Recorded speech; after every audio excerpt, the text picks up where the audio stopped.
great Australian podcasts? Of course you do. Australians make incredible podcasts. And if you want to stay up to date with the best Australian shows, then check out Oz Podcast. Look for us on social media and find your new favourite show from the Australian podcast directory on ozpodcast.com.au. That's OZPODCASTS, ozpodcast.com.au. Check it out. If you like new stuff before anybody else, if you like to keep your finger on the pulse, if you like the future and want to be in it, keep on listening because we'll start in a minute. Techwebcast, the hosts and guests are unsurpassed. Techwebcast, cause technology it moves so fast. Techwebcast, ha, stick around and you're gonna have a blast. Yeah, Techwebcast, ha, ha, Techwebcast. Let's go. Welcome to episode 297 of the Techwebcast podcast, recorded on the 19th of July 2014.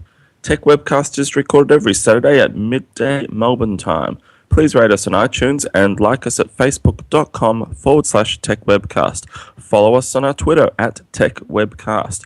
And your hosts today are Brad, Steve, Jody, Mark, and myself, Andrew. And our very special guest today is show favourite Jason Snell from the Incomparable.com. And I believe we have a competition as well, which we'll announce later on in the show, Brad, where people can get their hands on Quick Flicks for 3 months membership and also, a Google TV device. Chromecast. Yeah, the Chromecast, that's the one. So we're looking forward to announcing that a bit later on in the show. So make sure you hang around and hear how you can win that. Definitely, mate. And how's your week been? You weren't on last week, Andrew? Is that correct? Yeah, I wasn't on last week. Had a few things on last weekend, so sort of took the day off work, I suppose. And it's been a really good week. A lot of work happening, and always things exciting in the household with the little baby running around and work. So it's it's been good. It's sort of the middle of winter here in Melbourne, so it's a bit chilly, but we're getting through it. We are indeed. Anything caught your eye during the week at all, Andrew? You want to mention? Not really, to be honest. It's been quite a head down, bum up, I guess, is an expression in Australia that we use. Kind of week, just been working away, doing bits and pieces. We picked up a headphone, a nice Sony headphone earlier this week, Brad, to do a review on. So been playing around with that, and so far it's been a whole lot of fun. So I'm really looking forward to giving a bit more of an update about that in the next show, next week. Wait, and also there'll be a video along with that as well, an unboxing. Yeah, absolutely, an unboxing through YouTube. So it's been a good week. What about yourself, Brad? Yeah, I've been good. It's been good, mate. Been a good week apart from that plane crash in the news. Yeah, absolutely. The Malaysia MH17, which we'll probably touch on a little bit later in the show, and obviously, what's happening in Gaza and Israel. It's an unsettling time. I think we can all agree. Definitely in the world at the moment. Which you actually told me about. I didn't even know about it until you told me, so I don't really. Yeah, that's right. News much. Jody Range is back. Welcome, Jody. How's your week been? Anything caught your eye? Oh, the week has been a busy week, and I'm so glad to be here. I'm glad to have Andrew back and be with everybody again. So here we are. Another Tech Webcast. I want to sing that song though. Tech Webcast. It's very cute. Well, yeah, I like it. It's cool. It's very catchy. It is. It is. Mark, welcome back, mate. How's your week been, and what have you been up to?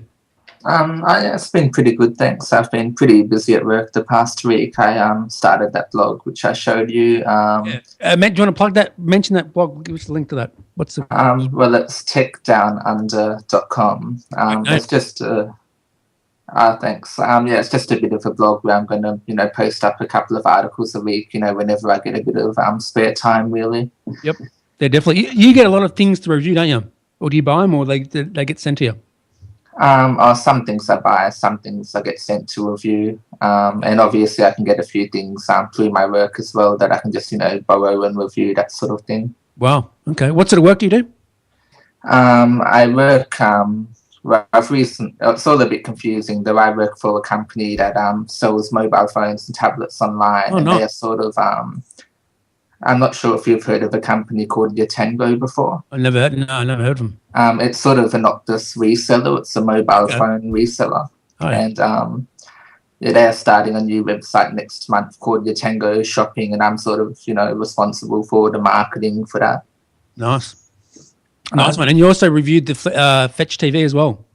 Yeah, I wrote a review on that a couple of days ago. And yeah, I'm using that at the moment. I'm thinking about getting rid of Foxtel and just using that instead. Okay. What do you say at the moment? You like Fetch TV over the Foxtel, or what do you like?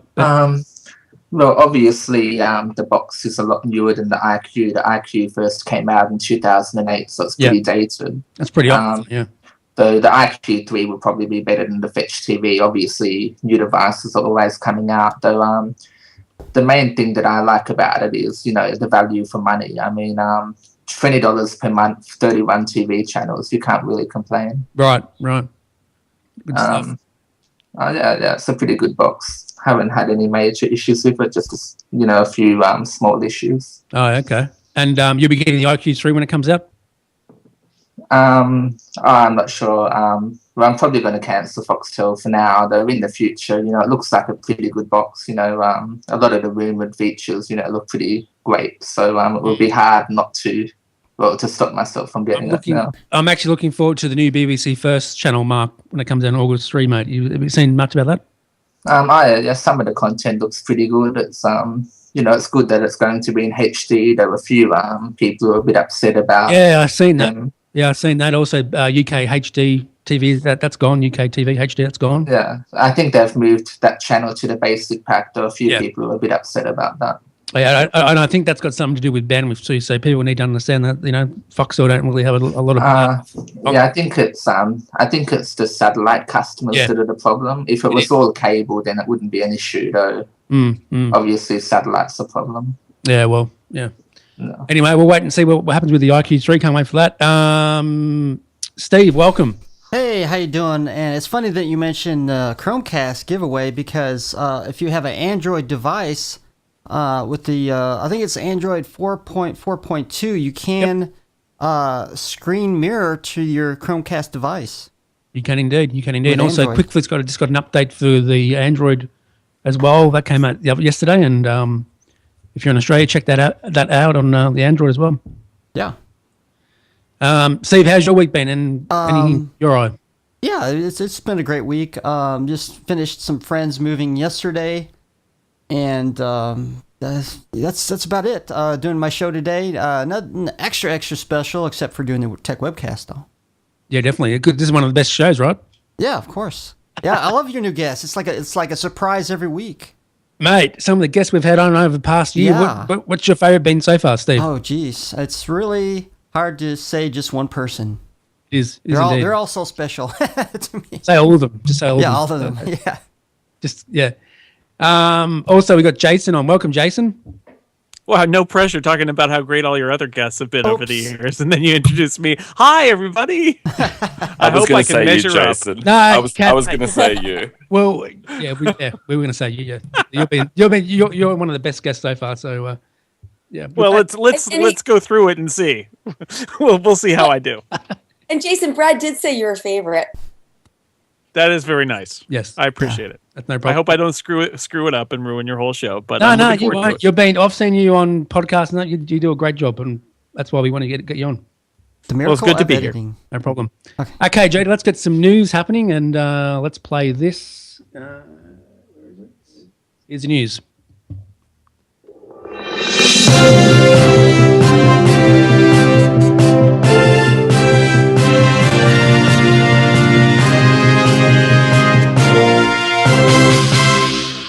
And now for the news. Microsoft is going to close their Xbox Entertainment Studios, ending their original programming plans. It's kind of funny because you see Netflix doing original programming and Xbox. However, Microsoft is set to shut down their Xbox Entertainment Studios. That's their internal branch dedicated to producing original programming for the Xbox brand. So they're laying off something like 18,000 employees, a rather massive layoff. Those employees are losing their jobs. 12,500 of those layoffs will come in the Nokia Devices and Services division. Microsoft's acquisition of Finnish Corporation's smartphone and tablet branch, that transaction closed earlier this year. So unfortunately, those people are all going to be leaving. They're planning to streamline a handful of portfolio and engineering development efforts across Xbox. But the reality is that despite the fact that they had some really kind of killer programming, it sounds, I personally haven't seen it, but apparently they had Halo, the television series with Steven Spielberg as executive producer. How much better can you get? A 6-part documentary series called Signal to Noise Humans, based on a Swedish sci-fi series, Real Humans and more. So again, it sounds like they had some pretty cool ideas, but unfortunately, I think that the big reason that it did not succeed apparently was because it was very disorganized. No business plan, no clear goals, no idea of what they were really trying to promote and achieve. So say goodbye to the original programming. Brad, do you want me to just run through the news, or you want to comment? Sure. Yeah, just go through them in one go, and then we'll talk about it at the end. Okay. Well, it's no surprise, Google and Samsung, guess what? They're at it again. They're having a little bit of a tiff. According to the information, Google CEO Larry Page is unhappy that Samsung is pushing Tizen as its chosen smartwatch platform. Apparently, joining LG in the retail launch of the Android Wear wasn't enough to satisfy Larry Page. The report describes a tense private meeting between Page and Samsung's vice chairman, Jay Lee, earlier this month, during which Page apparently expressed his displeasure about the fact that Samsung invests far more in Tizen-based watches like Gear 2 and Gear Fit than it does Android Wear. Samsung said Tizen will play a large role in its future plans, although the company failed to produce a smartphone running the open source software. Actually, they didn't produce it on time. So again, a little bit of a tiff between these two giants. Not sure exactly how it's going to end, but obviously the watch is in the middle. But speaking about tiffs and organizations not getting along, you remember the problem, Netflix accusing Verizon of throttling the consumers' cable so that Netflix was getting slowed down. Well, apparently, it's possible that Verizon accidentally admitted that it's slowing down Netflix traffic. This back and forth battle in recent weeks about what's causing the internet connection that's degrading service to Netflix customers. Well, in a genius effort last week, Verizon published a blog post that offered the first real specifics in the debate, saying that it had studied the situation rather closely on a consumer in the Los Angeles area. They found there was plenty of capacity available at different points where Netflix could deliver traffic to its network. The congestion, according to Verizon, was being caused by, drumroll please, Netflix. Of course, Netflix feels that the problem is Verizon, and they fired back a blog post of their own saying that Verizon's refusing to make the upgrades, and they said that the problem could be solved in 5 minutes for a very small cost. So again, back and forth, whether the congestion can be fixed, it can't be fixed. It's evident that there's something going on between these two. Netflix feels that Verizon is throttling the internet service because they want to extract more fees from Netflix. So again, we'll see how this is going to all pan out, but very curious why Verizon would have made that statement. In other news, Amazon looks like it's creating a Netflix for books. More Netflix news.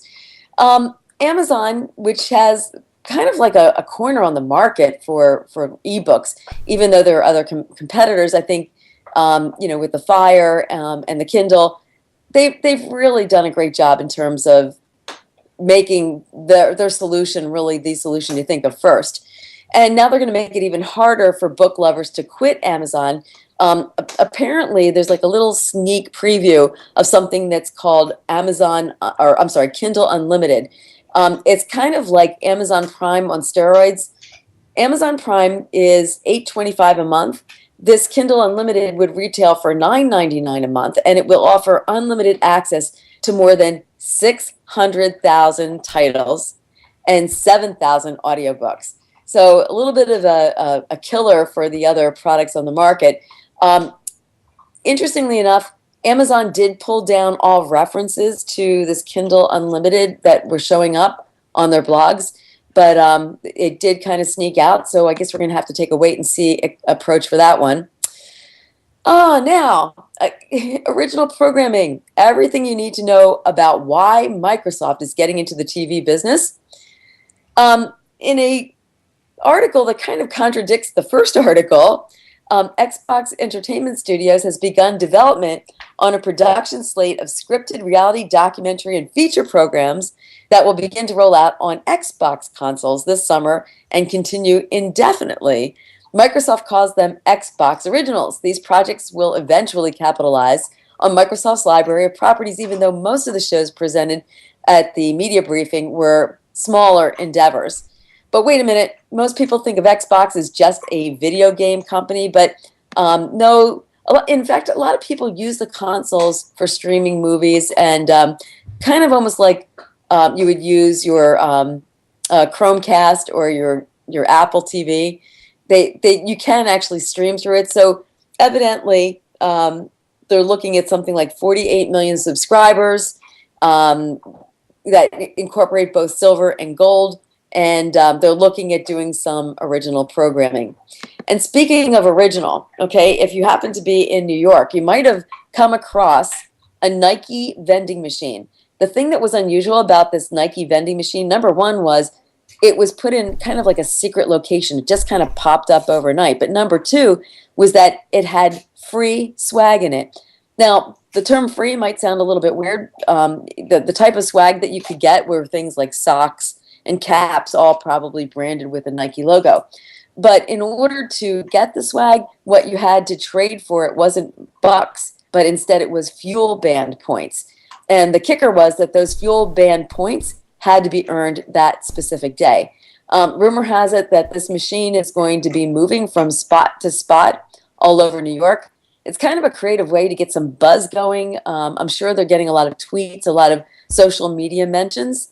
And let's see how that works out. And I didn't get any swag. You guys, anybody get any swag from Nike? No. No, I'm a couch potato. So anyway, that's the news. I don't know if anybody has any input or thoughts about any of these stories. Great for doing great news today, Jody. Thanks, and also thanks to Jacob for putting all them news stories in every last one of them. Thank you, Jacob. Thank you, Jacob. Let's go to Andrew first. Andrew, have you got a view on the stories, mate? Yeah, look, it's interesting. I mean, Verizon and Netflix, it's kind of difficult.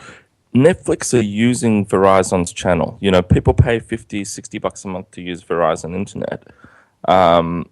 Netflix get away with charging the consumer, but it ends up being Verizon who have to actually pay for the bandwidth. So I think it's a really difficult one. I honestly think that companies not like Netflix in the future may actually need to provide their own channel or their own bandwidth for providing service, because I think it's really difficult to put that onto the internet providers. And then if you look at things like Amazon creating the, their all-you-can-eat book service for $10 a month, I could not be any more against this if I tried. We've seen the way that's worked out for things like Spotify and other streaming music services, where they charge you a really simple fee and give you access to the world. But of course, the artist creators end up getting nothing.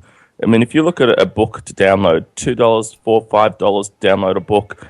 You can get them for $1 each if you want to buy a cheap book. $10 a month, you can buy 4 or 5 books if you want to. That's a book a week. Now, I don't know how many books people are reading, but I mean, if you need to read more than 1 book a week, that's to me quite a bit. So, and if you've got access to as many books as you like, what you're probably going to do is end up reading the first 2 pages of 100 different books, but actually not settle down and start to read something as much as if you go and buy that for $3, because then you're committed. And yeah, I just couldn't be any more against that particular process. I think we're overdoing that $10 a month for all you can eat. But wait a minute, Andrew, what about going to the library? I mean, they've got thousands of titles and you're not buying them each time. Don't you think it's a step up from that. I mean, here you're actually selling the usage. That's true, but I think going to the library requires an effort as well, which has a value against it. If I go to the library, I have to actually allocate half an hour or an hour of my day. I go there, I go through them, I sort of have a think about it. Do I want that? I've got a number of books that I can take out. So it actually takes some real time to go through that. So I'm kind of investing something, even though nothing's going back to the author, I'm still making an individual investment myself. Whereas if it's just a download and I just go tick, tick, tick, I'll have those 6 books. Do I want to read that? No, I can't be bothered. I can do that in the sake of a minute and a half. So there's no real investment from my part or from my time to go through that. But look, in saying that, I do get what you mean. It is a valid point, Jody. Well, actually, now you can go to a lot of local libraries. In fact, my library over here, they offer, you can actually borrow ebooks. You have to register and go to the website and get the software. But now, I don't know if they have popular titles, but that's a different story in of itself. But if more libraries, don't worry about physical books because they want you to come in the library. If they started going into the ebooks, I think they would have at least more adoption rate as far as that goes. Lots of libraries do actually have these ebook selections, and there are a lot of, you mentioned it, there are a lot of problems with it. One of them is the same problem that I think we'll have with the Amazon selection, which is that it will be poor, that there will be some books that Amazon puts in there, but it's not going to be everything. Sort of like the initial complaints people had about Netflix when it started, that there was not a lot there, and you're paying $10 a month, and that's great if you use the service so much that it's a good deal. I suspect a lot of people will read less than 1 book a month, and Amazon will just take that money and feel good about it. But libraries have the stuff that's available on those on the library ebook collections, the companies that offer those to libraries. It's my wife's a librarian, so I know this. The selection is really poor, and actually one of the other problems is they have checkout limits on the books that you put in the digital library. So after a certain number of checkouts, they want the license expires, and they want the library to buy another copy for their digital library, whereas a paper book will last a whole lot longer. So there are a lot of it's problematic to think. I think there's an imaginary case where every book is available for $10 a month from Amazon, where this is a really good service. But even then, some people don't want to spend $10 a month on books when they can go to the library for free. So I just think we're a long way from that, because the selection is just not going to be very good. And you said your wife is a librarian. It's interesting, because if it's $10 a month, and you said, the average person might have all the ambition in the world, but they may actually use that to get 1 or 2 books in that month. Now, if you go and buy that book individually, it might be $3. So you paid $6 for 2 books, and you know that out of the $3 each, maybe a third or a half is actually going to go to the author. If you pay $10 a month, but you take 2 books, how much is that author actually going to get? Are they going to get a few cents, like what happens with Spotify and things like this? So it could end up being a cash cow for Amazon, but we're not giving anything to the artist to go and create the next round of books. Yeah, I agree. All right, Mark, what's your view on them stories? Well, in regards to the Xbox Entertainment Studios one, I think it's a shame that they are, cancelling all of their content and firing so many people. Not that I was really following it. Though, at the same time, I think the Xbox One still has a lot to offer in terms of being an entertainment hub. You still can watch Netflix, Amazon Prime. I believe QuickFlix is available on there. They just released an announcement last night. I think they're finally adding 3D Blu-ray support to the consoles. So I think, I personally wasn't following their original content, and I can't think of anyone I know who would have been paying attention to that either. So, it's a shame about the loss of jobs. At the same time, I think it's going to be a minority of people who are missing this original content. How often do you use your Xbox One, Mark? All the time? I haven't been using it so much lately. It feels like there's a bit of a drought in terms of new release AAA games at the moment. I probably won't play anything again until, GTA 5 is re-released on the new consoles. Right. Okay, go ahead, Andrew. Sorry, I didn't mean you. That's okay. I was just going to say that Jody read out the two articles there. One was from April, where they're actually introducing a whole bunch of content on why Xbox is getting into the TV business. And then the first article we talked about was why they're getting out. Now, that's only 2.5 months in between. I just wonder, as you touched on in that news article, Jody, that they weren't creating the kind of milestones and goals and tracking and measuring. It just feels like 2.5, 3 months is quite a short period of time to say, hey, we're going to create some awesome content, and then all of a sudden we're going to close the whole thing down and, can 18,000 jobs. I think Microsoft as a company, they've got so many staff, they're such a big organization. I think they've been really fiscally irresponsible in where they've been playing. They saw how successful the iPad was, and they said, great, let's go out and make a tablet. Didn't think for a moment, will the market attach onto it? Can we sell them? They just had money, they've got investors' funds, and they said, we want to get involved and do this because people are buying tablets. But they're not buying tablets because of the hardware, they're buying tablets because of the user experience. And that's where Microsoft came out with this Windows 8, which was a complete and utter mess. And it didn't matter how good their hardware was, whether or not you could clip on a keyboard and all these sorts of things. If the experience of the software was hopeless, it was never going to succeed. So I'm really saddened at the number of jobs that are being lost at Microsoft. And people like Steve Ballmer have got, they're living in their castle, and potentially there have been some really poor decisions made, and maybe not enough metrics tracking. No, I think they have. I think one good decision they've made the past week is to get rid of their Nokia X line. I'm not sure if you've been aware of this smartphone. It is sort of a budget smartphone. They only released a couple of months ago, and it's sort of running a very limited version of Android. It's basically running Android with no Google, so you have no Google Play Store, no Google Music. Wow. They only released the first mobile a couple of months ago, and now they've announced that they're getting rid of it. I'm surprised that Microsoft, sort of allowed them to release these mobiles in the first place. Yeah. All right. All good news stories. Was wondering why Jacob added a old news stories, Andrew, April 28th. Yeah, I think, I'm not sure. It says this story is from April. Sure, why perhaps he was trying to make a comparative against them introducing it and then in July taking it out so quickly. Right. And if that is the case, obviously a note on the show notes would have been great, but that's okay. I think we've sort of worked it out at the end. Yes, that would have been fantastic. Jacob Jones, please take a note if you're going to. That's all right. He does a great job with the news stories, so thanks. But usually we put the news stories which are current, so it's kind of. And I'm reading it, I'm going like, okay, well, wait a minute. This is like directly contradicting what we said. I noticed that too. Yeah, exactly. It would be good to have a note. He's probably sitting at home laughing, going, ho, ho, ho. Probably. Yeah, probably. Okay, Andrew, let's mention this other link we have in the show notes too, mate, about this community TV stuff. Yeah, we let's say we have community TV in Australia is in a bit of trouble at the moment.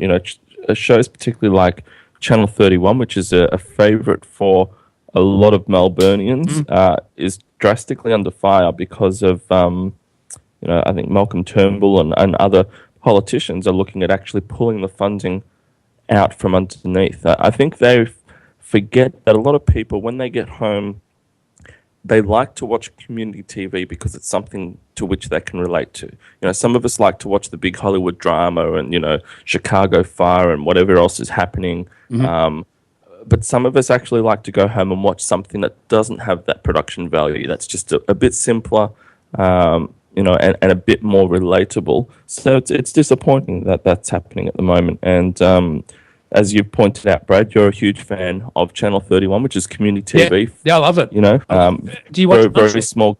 Yeah, I do. I watch it a little bit. I wouldn't say a lot, but I do. I chuck it on in the background, and it's great. It helps people get out there. And there's a lot of people who've come from community TV and gone into greater commercial television from that starting board. So it'd be really disappointing if we actually lost that. So let's say that is committoCommunityTV.org.au. So there's a little spot there on that page where you can actually put your email address in and join that campaign.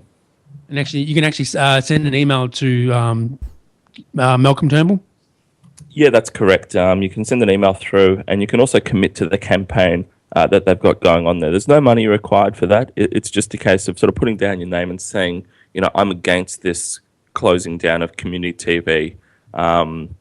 Which for US listeners is like that little cable TV, that cable channel where you kind of feel like the guys, and they don't get too many viewers, but you try and help out and you try and support because they're working hard. So I'm all for funds going into the arts. And there's so many good shows on Channel 31, even around Melbourne, or every community channel will be closed down if this happens. But it'd be won't be good if it happened. But Yeah, exactly. And Channel 31 is very Melbourne, and obviously there's different community stations all around Australia. Yep. So, if they do decide to close it down, it will be a sad day, because I think there'll be a lot of young people who work in that and who get their startup from those sorts of, I guess, lowball TV industry, and can learn and grow and go from there. I mean, there's a number of people who've come through that. I think actually, I could be wrong, but I think Hamish and Angie actually did some of their very early stuff on Channel 31. Yeah, there you go. And now they're winning Australian,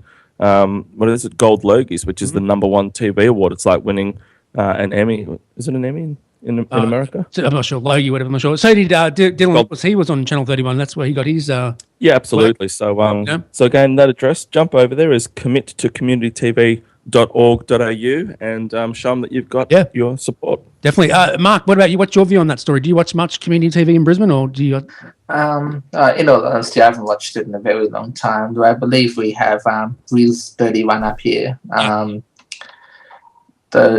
haven't watched it in quite a while, to be honest. Though I used to watch TVS back when I lived in Sydney, and they had quite a bit of funny content. I'm not sure if Bloke's World started off on community TV or not. Yes, I'm not it sure did. if you've seen that show before.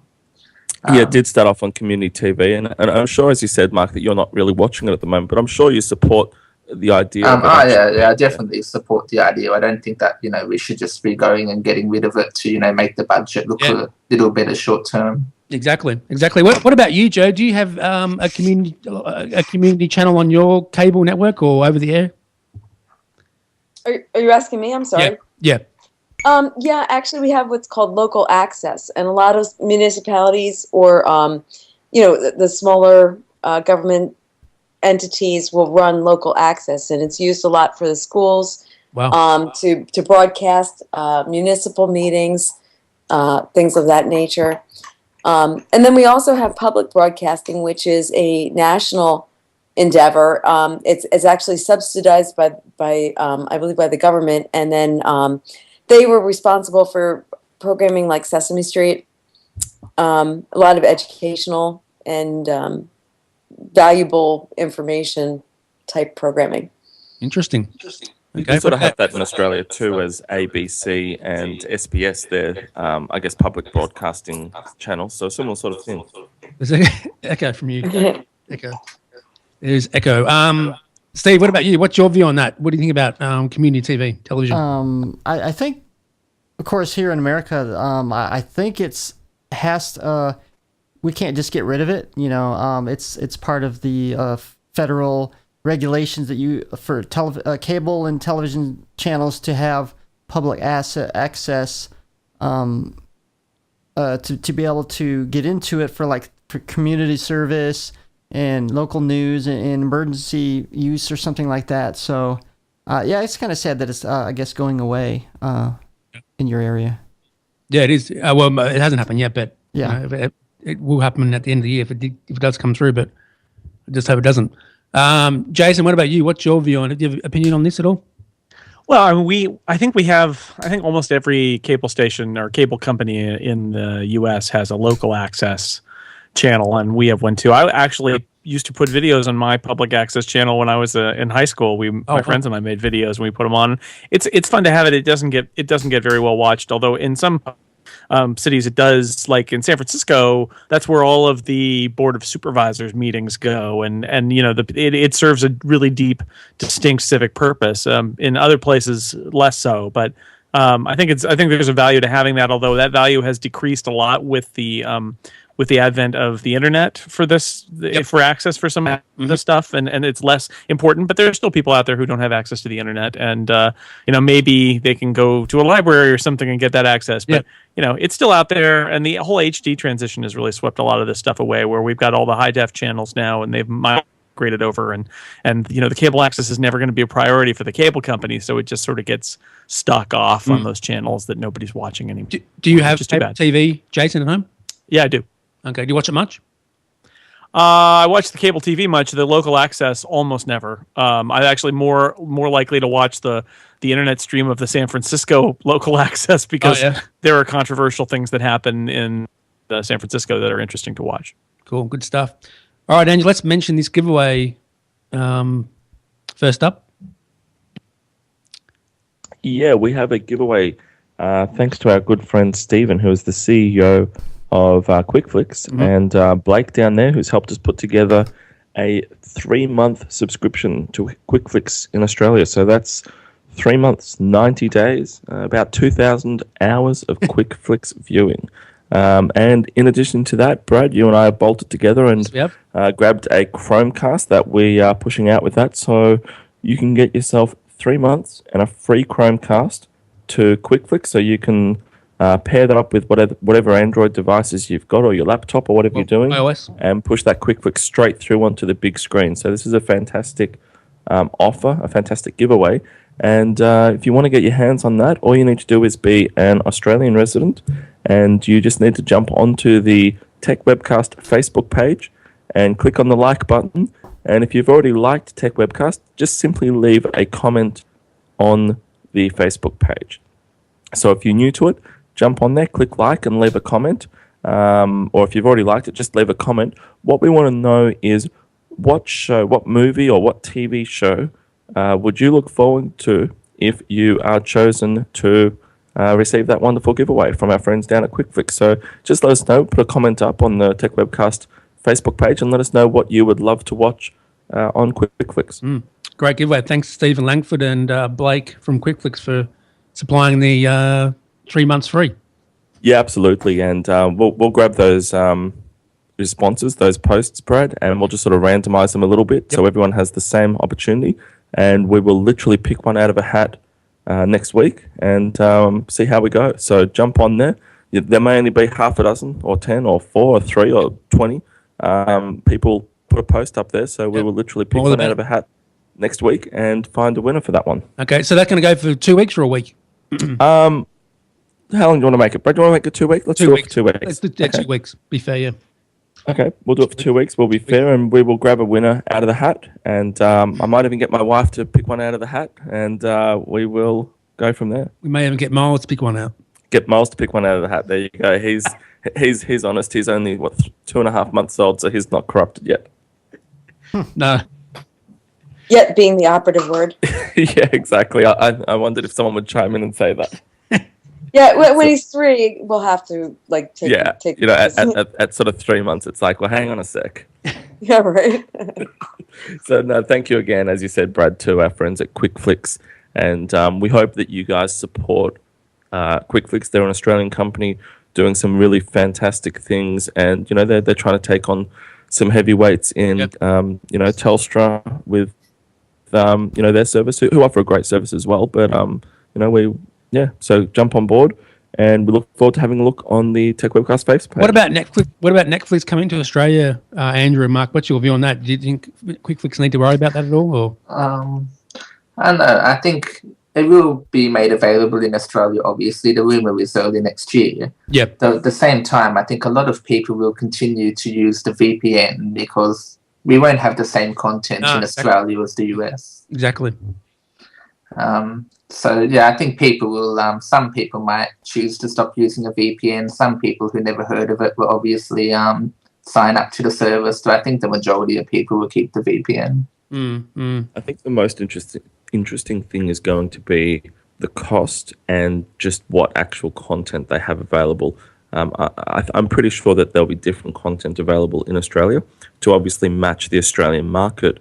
But also, I'm really curious to see if they actually block shows that may not have run here on commercial television yet, and these sorts of things. So it should be really interesting from that perspective. I'm also really hoping that it will help bring some sensibility to some of the Australian market. Quick Flicks are fantastic. They've got a $10, $20, and $30 option per month, which is really competitive. But then if you go to Foxtel, who, as we said, Brad, we do quite like Foxtel. They have a great service, but no one ever said that they were a cost-effective option. My father's got Foxtel on, and he pays, I think, $100 or $140 a month for that subscription, which is pretty outrageous. And I know we've got a small population and a large, physical space to network together, but it's very cost prohibitive. So I'm hoping that Netflix coming to Australia can kind of bring that down a bit, because there's no doubt they're going to be competing with Quick Flicks and Foxtel and these sorts of things. Exactly. So if they can bring a really affordable service, it may just get organizations like Foxtel to rethink some of what they're offering, and maybe better for the consumer in the long run. What's your dad's name again? Tony. Yeah, Tony. Does he enjoy Foxtel? That is a really good question. I would say yes, but it's kind of like a drug. You enjoy the hit when you get it. Yeah, definitely. But you'd be happy if you didn't have it. But it's actually making that decision of disconnecting it. Nobody wants to pull the plug out the back of the box. Exactly. I don't want to be anytime soon, because I love it. I think it's, I don't pay a lot of money for it, but I get my money's worth out of it each day. And it's a great service, and I just hope they can get a little bit more competitive with that on a global scale. How much do you guys in the US pay for cable television over there?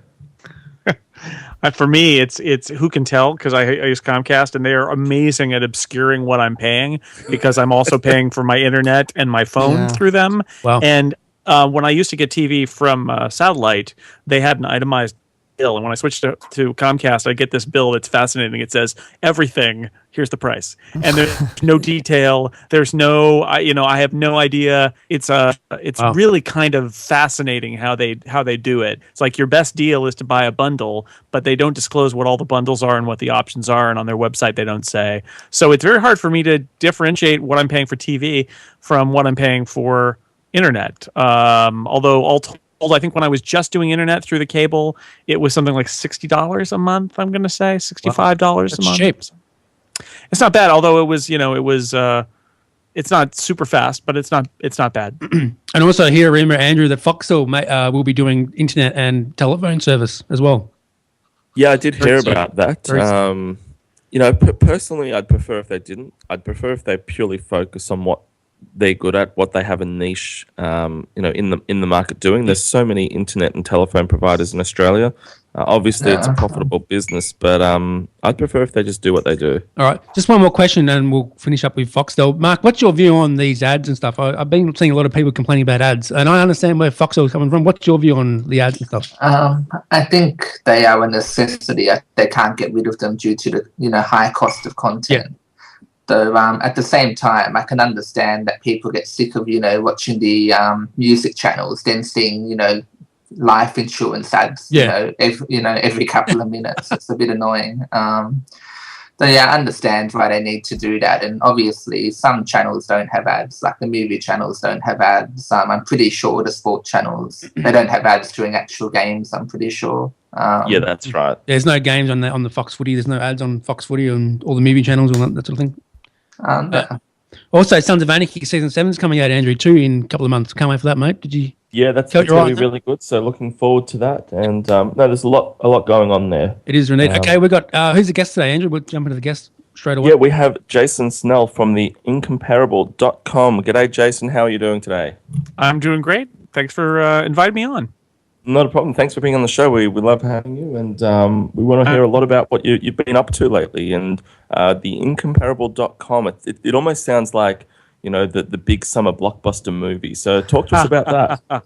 So it's I've got this, and everybody disagrees about how to pronounce incomparable, which is fine. It's I was actually curious. I'm thinking, yeah, it is. So that's my podcast and sort of a network of podcasts that I do on the side. I mean, I also am the editorial director at IDG, which in the US we publish PC World and Macworld and a couple other websites. So tech writing, and I used to be the editor-in-chief at Macworld in the US. So that's what I do for my day job, and write about mostly Apple these days, although I'm also in charge of PC World. I have people who know things about PCs that I don't to run that, because I don't know those things.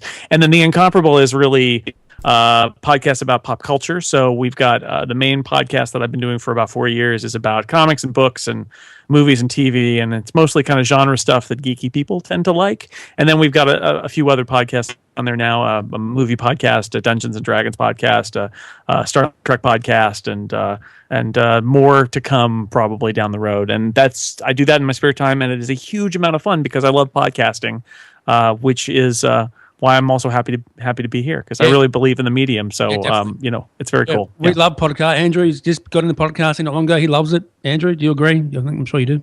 Yeah, I do. As you know, Brett, I've only been in it since probably the start of this year, I think. So it's enjoyable because it gives you a medium to really have your say and get things out there, and also you learn a lot as a person. You sort of challenge your thinking. You take in other people's aspects. And it's great to meet new people, yourself, Jason, as we have guests on the show and people like that. So it's a lot of fun. Mm-hmm. I think also that the reaction I get. I mean, I'm writing about things in magazines and on websites for it's like 20 years now. People, occasionally would say, "Oh yeah, you write some things," but when they hear your voice every week, it's a different thing. I really think it acts on a different part of people's brains. They feel like they know you. They're really excited to hear the conversations that you have. They feel a connection that I think is a much harder thing to make with words on a page or words on a screen than a voice. The voice is a human being, and it works differently. And that's one of the reasons that I love the medium is people really connect to you when you're talking to them in a way that when you're writing for them, it doesn't so much. So that's why I think it's cool. Okay. Jody, any questions? Yeah. What's your perspective on what's happening with Apple from the standpoint that the last two releases of phones were kind of, what would you say, kind of lackluster in terms of the way they were received? And now the rumors, I guess, are that the iPhone 6 may not be coming out. What are your insights? What do you think? What's going on over there? Well, I would say I think it's a little bit of a false assumption to say that the releases have been lackluster. If you look at the history of the iPhone, every release since the first one has been incrementally better than the previous version. That's just sort of how Apple does it. They just sort of keep pushing it forward, and I'm pretty sure that when the second iPhone came out, everybody was disappointed because all it did was add 3G. So I think this has been going on the entire life of the iPhone, is that Apple just kind of keeps pushing the ball forward a little bit. Now, there were rumors this year that there are maybe two models coming, and that Apple's going to actually make a larger model or two models larger than the phone screens that we've seen, which I think is good, because I think Android phone makers, especially Samsung, have proven that there is a market for people who want a larger screen. And I think that that what's happened at Apple in the last few months is that they've shown. I think there's a period after Steve Jobs died where people at Apple were a little bit hesitant to break ranks with the sort of like what they did when Steve was there. And I feel like they've gotten over it now, that they are not afraid to say, I mean, Steve Jobs' last thing he said to Tim Cook was, don't ask yourself what I would do. Just, do what you think is right. And I feel like Apple's kind of gotten over the hump there. They've made lots of changes, the way they communicate with their developers, some of the philosophy of how they're developing the Mac operating system and the iOS for the phone and the tablet.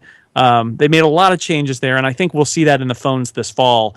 There are always rumors about delays, but it's very hard to tell what's real and what's not, because how do you delay a product that was never announced? It's hard to say when they intended for it to come out. We'll see. I think Apple's supply chain is pretty solid, and so I think we'll see certainly at least one iPhone 6 this fall. The question is, will we see this rumored sort of second one that's maybe even bigger than the slightly bigger iPhone that everybody's expecting? And that would be new for them to do something that's almost a phablet kind of, veering up toward what an iPad mini would be like. It would be interesting. That would be a very big change for them to have a second iPhone. But I think they probably will do it when the iPod got of an age, they started really differentiating that product, and I think it's probably past time for the iPhone to do the same. Good information, and it's kind of interesting too, because what you're suggesting in a way, Apple's usually been the market leader, right? I mean, when they came out with the iPhone, it was just so groundbreaking and so cool, and now they're not the first to come up with this phablet concept or the larger screen.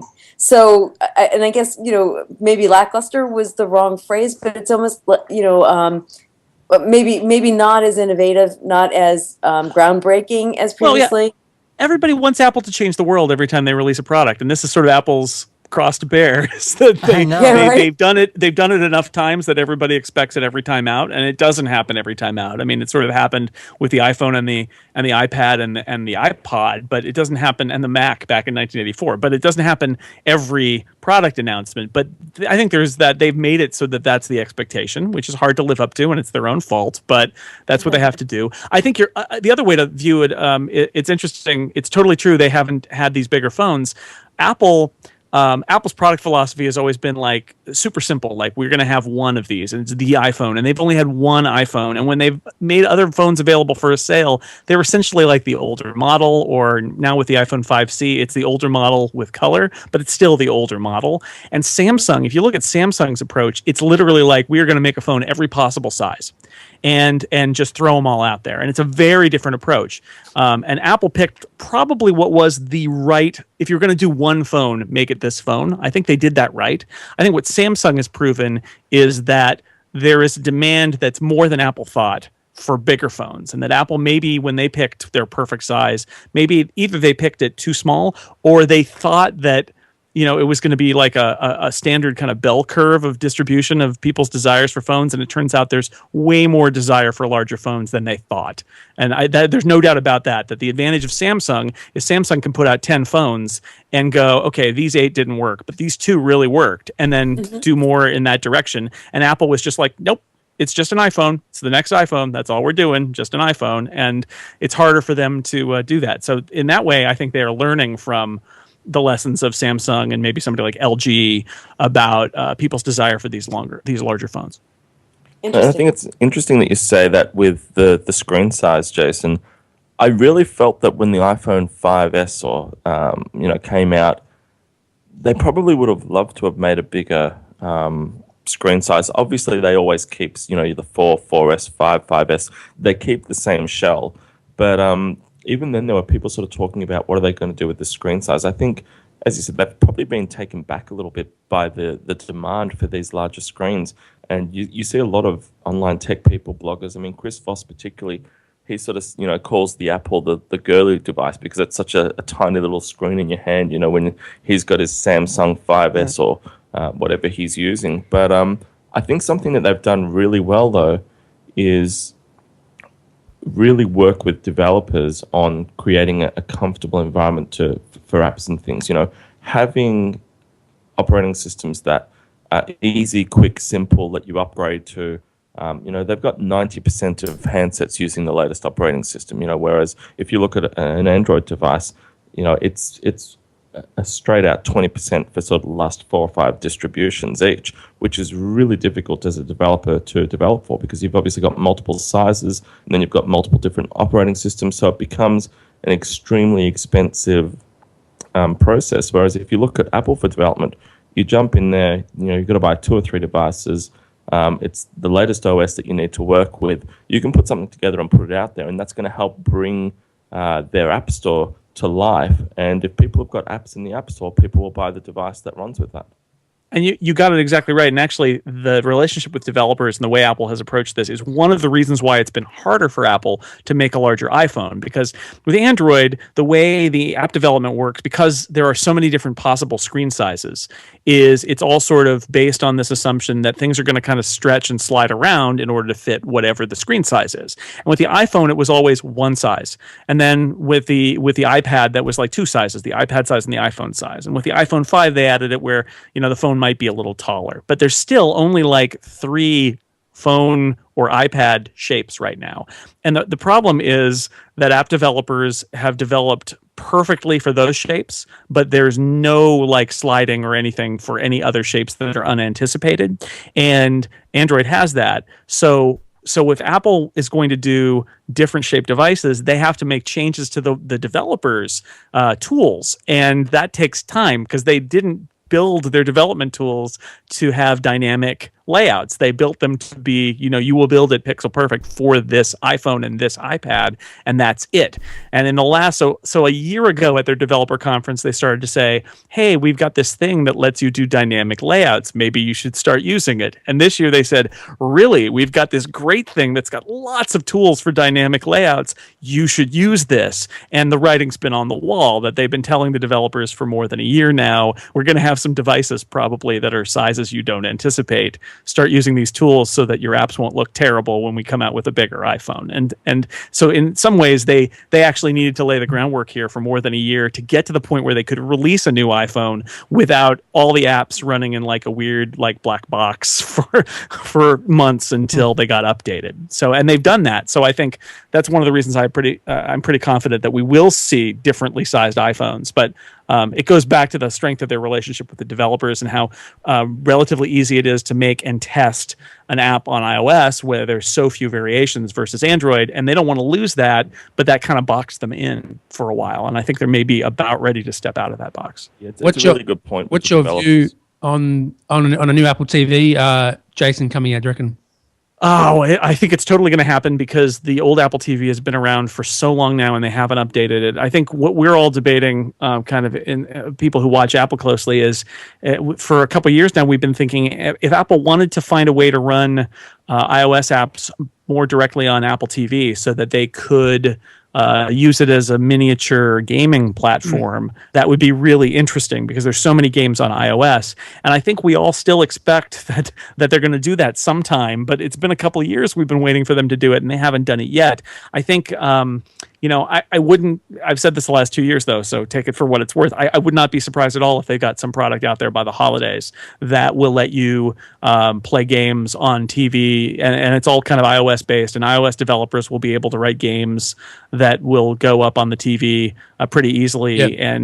And there are lots of rumors about it and ways you would do it, and sort of like streaming your apps up to the TV, and then it runs on the little TV box and displays it on your TV. Totally could happen. I hope it does, because I think it would be interesting to see Apple try that. That said, Apple is just so not focused on games that the most they would do would probably be to create the developer tools and then say, can't wait to see what you guys do with games, and then walk away, because it's just not their thing. Do you own an Apple TV? I do. I have one that's a couple generations old, and I'd like to buy. I mean, this is why I believe it too, is that I would like to buy a new one, and I'm not going to, because I know there's going to be a new one that's better, whether it has like more of these game features or whether it's just better hardware. I'm sure it also, they've added like 5,000 channels. Well, that's an exaggeration, but like there are 100 channels on the Apple TV now, and the interface was designed for like 9, and they have to rethink that because it's terrible. And when you look at Roku and you look at Amazon's Fire TV, and then you look at the game consoles, they all have so much better interfaces on that stuff than Apple did, because Apple's interface is essentially like 4 or 5 years old. So they've got to be doing software updates and a hardware update. There's no doubt it's going to happen. Definitely. The question is, will they be trying to compete with game consoles a little bit, or will they just not worry about that? That's the big mystery. Yeah, definitely. I want to see more apps in Australia from Australia. ABC iView and them sort of apps on the Apple TV. Andrew and Mark, do you agree? Well, right now you've got to get Apple's approval, right? I mean, the beauty of if they open it up and let people write their own apps essentially for Apple TV is then if they're not paying attention in Australia, it won't matter, because it's just an app store. And that would be better, because they're not paying attention in most parts of the world. I just see all these apps in the US and I want them all. In Australia, it's not good. I think that Apple definitely needs to open up Apple TV to developers so that they can, obviously put their own apps on there. Yeah, definitely. It would be good to have catch-up TV apps from, like 10 Play or SBS On Demand, that type of thing on the Apple TV. Yeah, definitely. Andrew, what were we going to say, mate? I was just going to say that it's interesting, Jason, what you were talking about just before with screen sizes and things like that. And obviously with the Apple developer conference, what they're doing with their new language there that they launched. We're actually building Swift.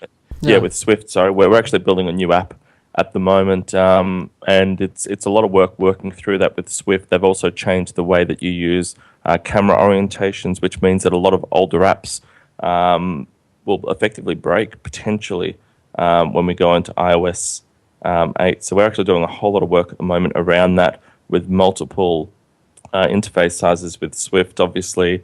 So there's a number of things with that's going to be interesting. And as I just touched on, we're actually working on a new app at the moment as well that's in the Zafo family, but a totally different brand, which is going to be really exciting, which will be running on iOS 7, iOS 8.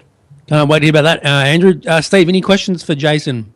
Yeah, I'm going to ask him a little bit about his podcasts, and especially with the TVs, movies, and pop culture. What is the hottest thing going out right now that you've been podcasting? Well, a lot of people are interested in Star Wars. We did a bunch of Star Wars episodes, and people are really excited about what's going to come because there's going to be a new Star Wars movie next year, which is crazy to even think about. On the TV side, I got to say, we did a bunch of episodes about the fourth season of Game of Thrones when it aired, and that was way more popular than I expected. I mean, I know people like the show, but people really, it's the first time we tried this, I think. We did an episode after every episode of Game of Thrones where we just sat. It was me and a guy who actually used to write for the TV website Television Without Pity. He was the writer for Game of Thrones, and they shut down the site. And so instead, he and I just talked for like half an hour after the episode aired about what happened and what we thought of it.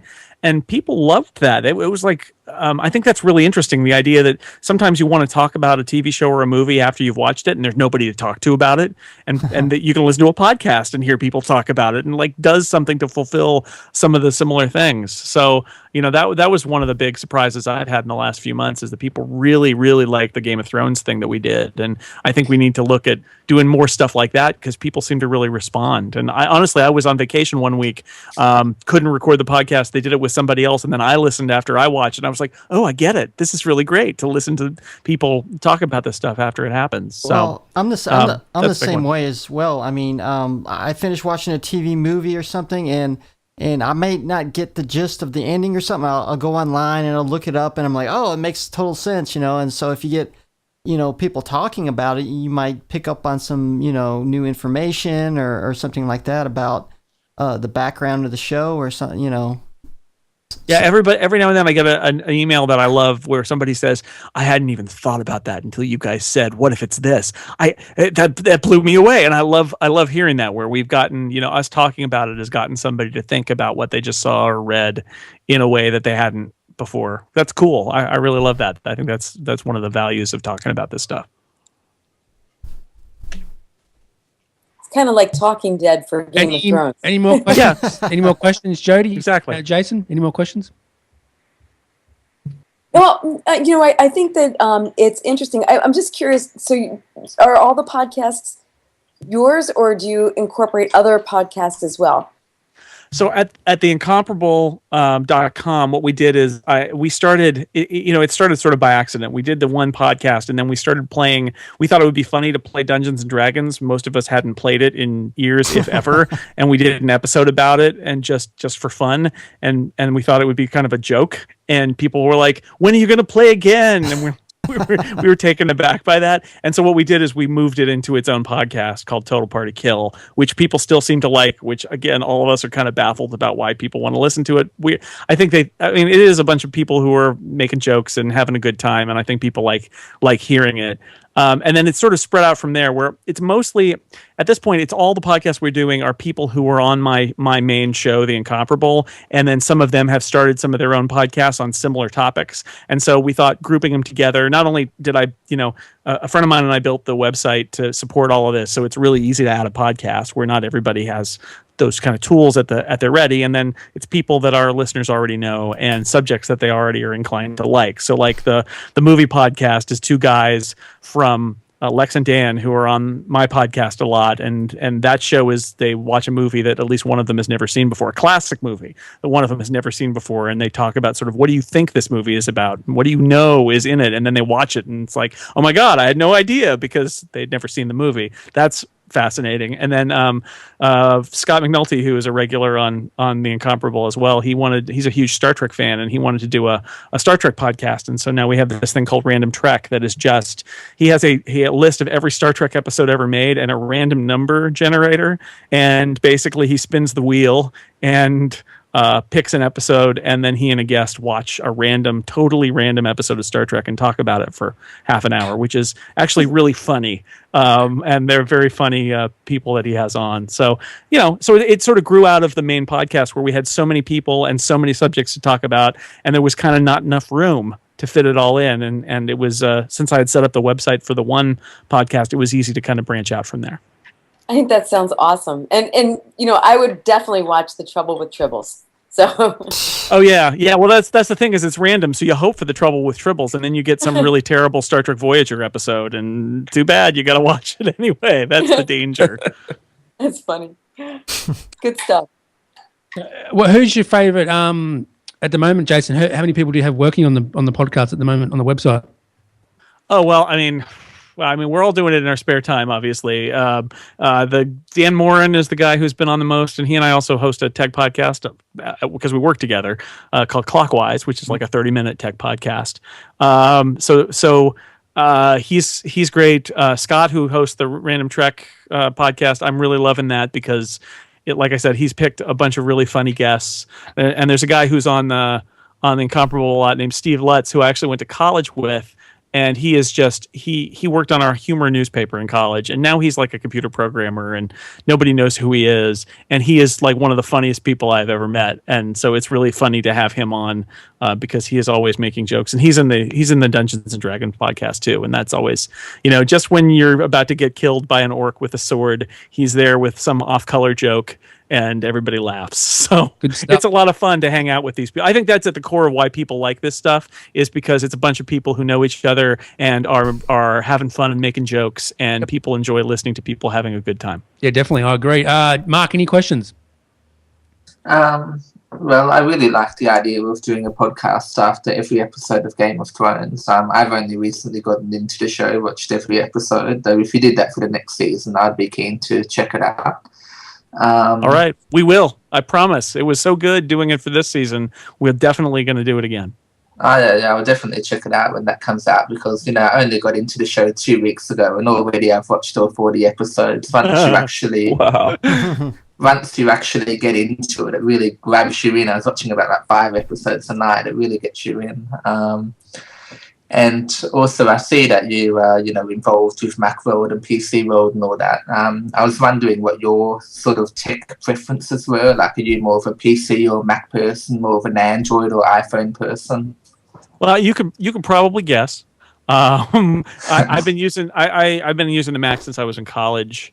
I got my first job at a Mac magazine because I loved the Mac so much. I was able to use PCs and DOS and things like that, and it's not like I couldn't use them, but I always loved the Mac, and that's what I preferred. And likewise, I have an iPhone. I've used Android phones before because it's again, it's kind of part of my job to stay up to speed on what's going on with Android, so phones and tablets and also Kindle Fires and stuff like that. But I'm pretty much the ecosystems that I'm the deepest into are obviously Apple and also Amazon. Actually, I have a lot of stuff in Amazon, and so every time Amazon and Apple are fighting each other, I have this really uneasy moment where I'm like, I don't know what to think about this. But yeah, I'm pretty much, and I'm a laptop guy. I've got the 11-inch MacBook Air. I like the little laptop, and then I just plug it into a big screen when I want to sit down at a desk and use it. I just dock it and use it that way. That's what I'm doing right now. Yeah, Apple definitely make good products. So with the iPhone, are you sort of hoping they release a bigger screen, or are you actually happy with the current size of it? Or I don't mind it because for a lot of other things I use an iPad Mini, and if I'm somewhere where I can be hanging out with the iPad Mini, I prefer that to using the little iPhone screen. So a bigger iPhone screen might be fine if it fits in my pocket. I have to admit, the phablet idea, as ridiculous as it is when you hold one of those to your head, the fact is I never hold my phone to my head anymore. I'm always talking on a headset. And if it could fit, if a big phone could fit in my pocket and I could use it like I use my iPad Mini, I might only need one device. And there is something to that. Yeah, like I personally have a Samsung Galaxy Note 3, and I find that you don't actually feel the need to use a tablet anymore. Like I've got both an iPad as well as an Android tablet, and you don't actually really need to use a tablet anymore. Like I just don't actually go out of my way to use a tablet. Yeah, I have seen the Note 3, and it's an interesting size. And, again, if you held it to your face and said hello, it would seem ridiculous because it's so huge. But it really is like a very small tablet that is also cellular connected. And, you can make a phone call on it if you want to. And I'm interested by that. I think that is an interesting size. And when I talk about Apple being surprised, I think that's one of those areas where I think Apple and a lot of other people in the tech industry are like, that's not a thing. Nobody's going to use that. And Samsung said, well, we're going to try it along with 8 other things. And then they said, interesting, somebody actually wants this. And the fact that there are 3 of them shows you that they keep they will keep making them because they know there's an audience for that. And I think it's fascinating because, again, if you could choose one thing to carry around with you that serves both of those needs instead of having to have 2 that you switch between, I think that would be better for a lot of people. Yeah, and it's a bit funny with the Note 3. Almost everyone in my office has a Note 3, probably 90% of the office. It's a bit funny, really. So I find the first time you use the Note 3, you think it's massive. Why would anyone, carry around such a big phone? But after you've actually used it for a few months, it actually starts to feel a bit smaller. I don't know. It doesn't make much sense, though. It's not that much smaller than my iPad Mini, really. It's not. It's like, I don't know. I don't really think of it as a big mobile anymore because obviously there are bigger ones now. Like there's the Mega 6.4, there's the Oppo Find, and these phones, have ridiculous, sizes, maybe 6 inches. Mm-hmm. Well, I love the iPhone 5S. I will never go to any other phone again. I love Apple. Andrew, do you agree about Apple, the iPhone and stuff? You love the iPhone? Look, to be honest with you, I wouldn't mind a bigger iPhone. If they made a 5 or a 5.5 inch iPhone, I'd be involved in that. Yeah, definitely. What I like about Apple is the polish on the devices and the user experience that the device offers. It's great that Android are out there and providing another platform for people. I really enjoy choice and what that does for the market as far as, trying to provide innovation. But for me personally, I just really enjoy the user experience that the Apple ecosystem has. So I've got my, I've got a MacBook. And all those sorts of things. Yeah, definitely. I had a Nexus 7 one time and it just fell to pieces on me. Unbelievable. Yeah. So I would never get back to Android. I would never use an Android phone again. That was just just rubbish. But look, I mean, probably, and the Nexus is not made with the same quality or the price tag of, a Samsung or a HTC type device, and as far as device construction is concerned, they're just as comparable, if not better in some ways. So, there are some really good Android devices, and, I know a number of people that use them and love them, and that's fantastic. As I said, having that for the market, having that competition is really good, and I think it's going to help provide some, innovation going forward. Someone needs to send us a Nexus 7 to review, Andrew. Oh, after you just put the product down. Not for me. I don't want to use. I want you to use one. I've used one before. I'm not going to use it. I've got one sitting, just a few feet away from me, or the second version of it. Well, what do you reckon? Is it good? Is it good or? Well, as I said before, I've actually got a few tablets sitting in my office at the moment, though I just don't feel the need to really use them. Though in terms of the tablet itself, I don't have any complaints in terms of build quality and it's good to actually get stock Android as soon as it is released on the Nexus devices. What's that new one called? The new one came out. The Samsung one, or the Android L or something? The new Android. Oh, that's the operating system. It hasn't officially been released, I don't think, but you can get a early version, I think. What's that called, Steve? Do you know what it's called? Android L? Or something? Something like Android L or something. Yeah. Oh, by the way, I think. Talking about what Brad said about the Nexus 7, which I have been using for about 2 weeks, and I do agree with the first version. It did have some problems, quality control problems. Yeah. I'm using the second generation, which is the 2013 model, and it hasn't really given me any problems, and I'm kind of surprised using that. Came with the newest version of KitKat, and I haven't seen any problems with it as of yet. Of course, I need to use it longer, but hopefully it seems like most of the problems with the has been fixed with the newer versions. Anyway, send one to Andrew. If anyone's got a Nexus 7 to sponsor Andrew, let him know. Yeah, let us know and we'll have a look at it. But put something up on the Tech Webcast or get in contact with us, and we'd love to have a look and put a review out. But I just want to move away from tech for a minute, Brad. Yep. And just say, I think from all of us here, it's been quite a difficult week, or quite a challenging week for, I guess, the world as a global family, with all of what's happening in Israel and with Palestine along the Gaza Strip. So I think from all of us, we want to sort of send our thoughts out if we have any listeners in those regions, and hope that they can settle peacefully. Their disagreements there between obviously different religions and so forth, which is really challenging from from a world peace perspective, and obviously also the MH17 Malaysian Airlines disaster, which only happened yesterday. That's been a really, it's twice now in a year that they've had a disaster, and both times you could argue were not directly their fault. It's a really difficult week, I think, for the world, and we're sort of all, in mourning, I guess. Yeah, it's not good, was it? Not good at all.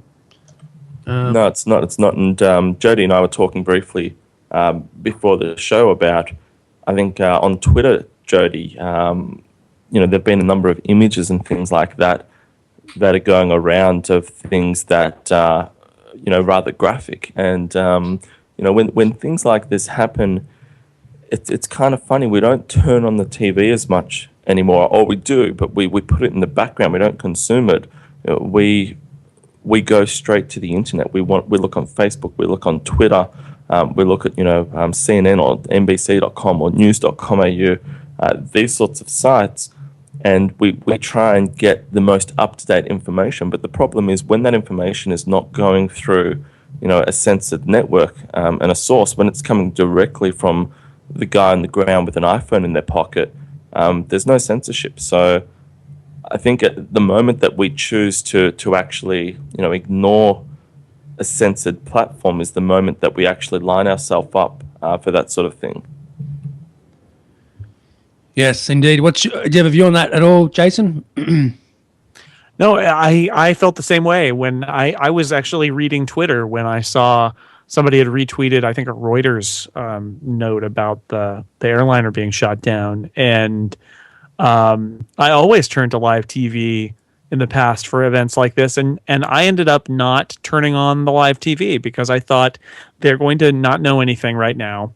They're going to be waiting and just filling the time with nothing until something is known. And quite honestly, they're going to be looking where I'm looking, which is on the internet, for reports about what's going on. And it was the first time I think maybe that's ever really happened in a major breaking news story where I've not even, I mean, I've turned on the TV in the past and just shaking my head and turned it back off. But this time I didn't even turn it on. I felt like my Twitter feed was going to tell me what was going on.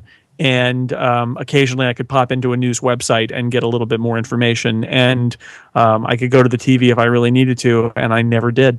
So that was different. But social media really was the place that I found out about it. And really, as the news was breaking the whole day about the more details of what happened and about who the victims were, that was all happening in my Twitter stream. I would imagine just about as fast as it was on any media outlet. 19 Australians was on board, Andrew.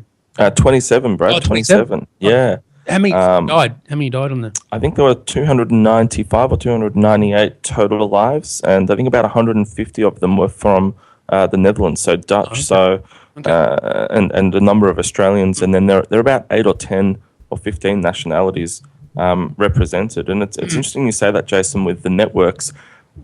What the network really offers these days is almost a digest of what's happened, where we're up to at the moment. Because by the time you see something on Twitter, the network has to also see that, and then they need to actually have a correspondent on the ground verify that that's happened. So by the time they actually go through this whole process, then it gets back to the newsroom, then it gets shuffled into a story. It's 15 minutes, half an hour, absolute minimum, if not longer. So what we actually see on the network is just a digest of, if you're on Twitter, if you're online, what you already know, but just bolted into a story that you can better consume. Especially since so many journalists and all the wire services are on Twitter now, and people, if I don't follow them, people I know follow them, and so the retweet. I mean, like I said, I heard about it from Reuters. Reuters is a perfectly valid news source, and it was just in my Twitter stream. And likewise, there was a journalist who had been covering the fighting in the Ukraine, and she was on the ground tweeting about what she saw at the site. And you're right, the TV networks have to verify all of this information, but the fact is the journalists are oftentimes right there on the ground, and you can see that stream instead of having it be processed. Yeah, and their Twitter stream generally isn't verified. It's just straight through. What are your thoughts on this, Jody, from what you've consumed over there in the States? Well, I think that, it's not just this event, but it seems like more and more when there's something that happens, a notable event, whatever it is, a war, the unfortunate crash of an airplane, or having it shot out of the sky, which was just absolutely horrendous. The pictures that are being shared are not filtered. And I think that it's incumbent upon us as, because we are the media, to use some discretion in terms of what we share with each other. Not to say that there should be any kind of what do you call it? Like we don't want to censor anything, but these people were people's family, their fathers, their mothers, their brothers, their sons, their uncles, their aunts. I mean, they were human beings, and you don't know when you see somebody's crumpled body that, somebody may recognize the clothing of a loved one, and how horrific it is that some of these the images that were shared were just brutally graphic. And, I know that, social media, we have the power to share whatever it is that we think is shareable. But I would hope that as a nation, or as a world, I mean, this is one big family now, that we would use some discretion and, leave a little respect to those who have departed. Really well said, Jody. Really well said. I actually read online a lady somewhere in the States, her fiance was killed in an airplane accident, just a small, I think a Cessna type, and he perished at the scene, but her daughter, who was 6 or 7, saw a news break on TV and saw his body at the time, and 10 years later she still hasn't gotten over that. And I'm sure that in the information in these graphic images that have gone around, that may have also happened with people. And I think we've all probably seen now, there was a gentleman who was on the flight who took a photograph and put on his Facebook, if our plane doesn't land, this is what it looks like. What an absolute rotten irony that ended up being. And seeing people, I had a look on that Facebook page. It was on one of the news media sites, a link to it, can you believe? Wow. And it started with a conversation of, haha, that's so funny, and then people going, hang on a sec, they just said that the Malaysian Airlines has dropped out. What the hell? What time did he board? What time was that photo taken? And this realization that that's the flight that's gone missing. So we have so much access to information these days. I don't think we have, the responsibility of how to use it. And I'm not going to use the call me Spider-Man quote at the moment, because I don't think it's the right time for that. But, we just need to be really careful with how we use this information and how we work through how that. we share. Yeah, absolutely. Yeah, exactly. Have some global decency and some global rules. But I think some people, they put up information because they want the tweets and the follows and the retweets. Craig Shipp made a video about it. I really don't understand why he did that, and I don't think he really needed to do that. Yeah. Actually, there's a lot of news organizations that recognize that the importance of social media in reporting news items, and even like CNN's got it's called iReport, where average citizens can actually upload stuff to the website or even a mobile app, so they can get the news as it's happening and I've actually uploaded some older news stories, and I had them contact me, and it happened to be, happened like a year ago. I'm like, no, that's like old news now. So they're starting to use that so they can find out about these news stories, and often they put it on CNN as well. What's your Yeah, and of course they would do that. I think though that that's raw footage, and they have a disclaimer that says, if you're watching this, that it is raw, it's not censored, it's not been evaluated, and I think we do rely on the media to do those things, to vet the stories, but also to use a filter. And Andrew, when you said that we need to globally learn to be empathetic and to respect each other, I couldn't agree more. I think that's what I'm seeing now. And when somebody takes those graphic images and makes them into a video just to get more views on their YouTube channel, I'm sorry, but I find that to be pathetic. Yeah, I agree. I think it's just disgusting. I agree. That's just wrong. Steve, what's your view on the whole thing? Obviously, it's pretty tragic. And it's kind of funny. Wasn't it a Malaysian flight that went down, I think, also as well? Of course, it was probably not related. Same story. It's missing. We don't know what happened to that one. MH370, that went missing 6 months ago. That one. one. Not even that long, actually. It was in March. Yeah. All right. Okay. What about you, Mark? What's your view on all this? And obviously it's a tragedy, that many people losing their lives. There was some people are coming out and saying that they probably should have taken a safer route to begin with. They technically weren't doing anything wrong. I believe a report was released, advising planes to only fly above a certain level, which they were doing. Though there was some criticism that, they shouldn't have taken that risk and they should have gone a bit of a longer route. Though, hindsight's obviously always 2020. And, obviously it's pretty bad for the airlines in general. I believe, two disasters like this in a 1 year period. Before both of these disasters, they had only had 2 casualties in all of their history. And now this year they've sort of had 2 major tragedies involving, 2 full planes of passengers. So it's not really good for, the airline and their reputation. And it's just a tragedy in terms of, the people, all the people on board both of the planes as well as the airline, that they sort of need to go through this. And as you said, Mark, it's an interesting point that you raised regarding the deck that they were flying at. They were flying, I think, at 35,000, and the space they were flying over, they knew that there were problems in that space, but the actual air-to-ground missiles would only go up to a 30,000 ceiling.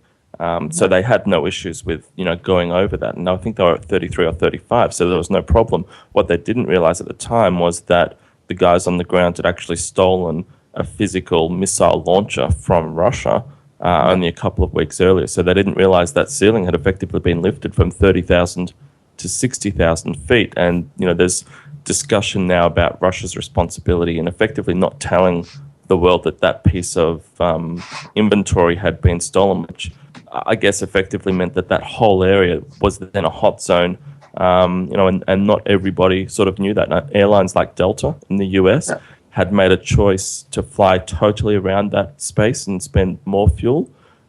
Just better to just forget, the whole area and just move around it. Whereas some other airlines thought, as long as we're over 30,000, we're fine.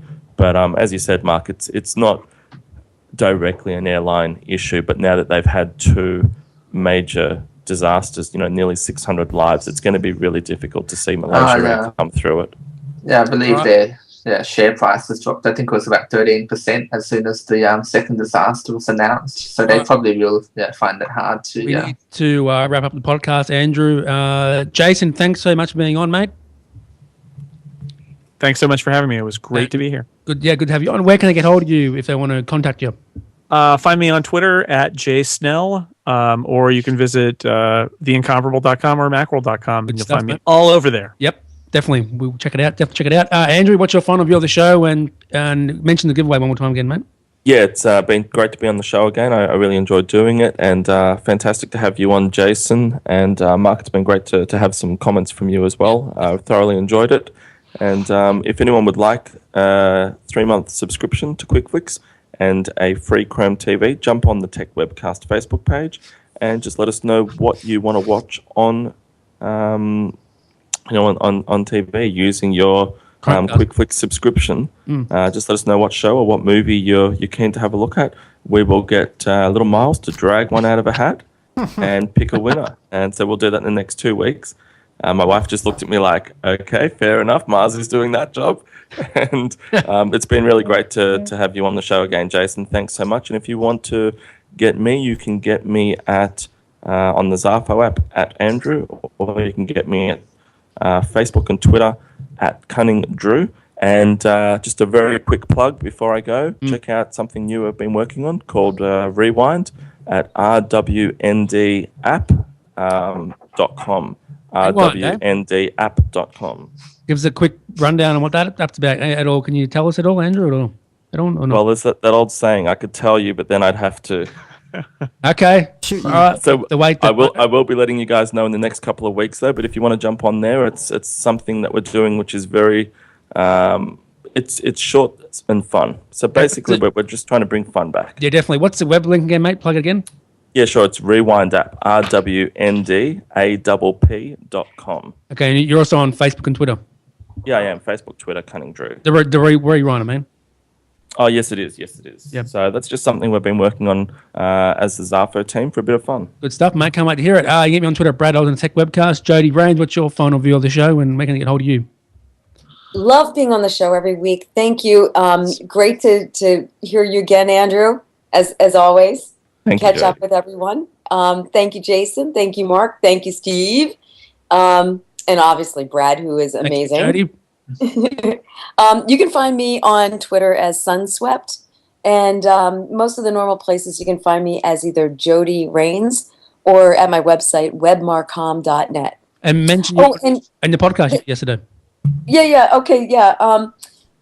Yesterday we did a podcast. I've been asked to be also a co-host with a friend of mine who I'd done a lot of podcasting with years and years ago, and we caught up and he said, you got to come on this podcast we're doing. It's called Social Media Addict, and that's the domain as well.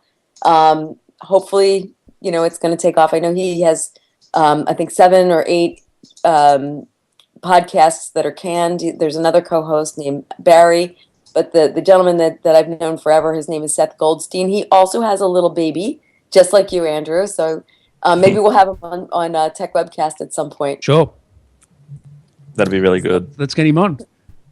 Cool. Maybe you can come on for the 300 show, maybe. Yeah, and we'll have all you guys on Social Media Addict.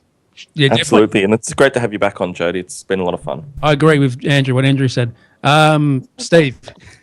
Hey, I enjoyed our guest today, Jason Snell. Actually, he kind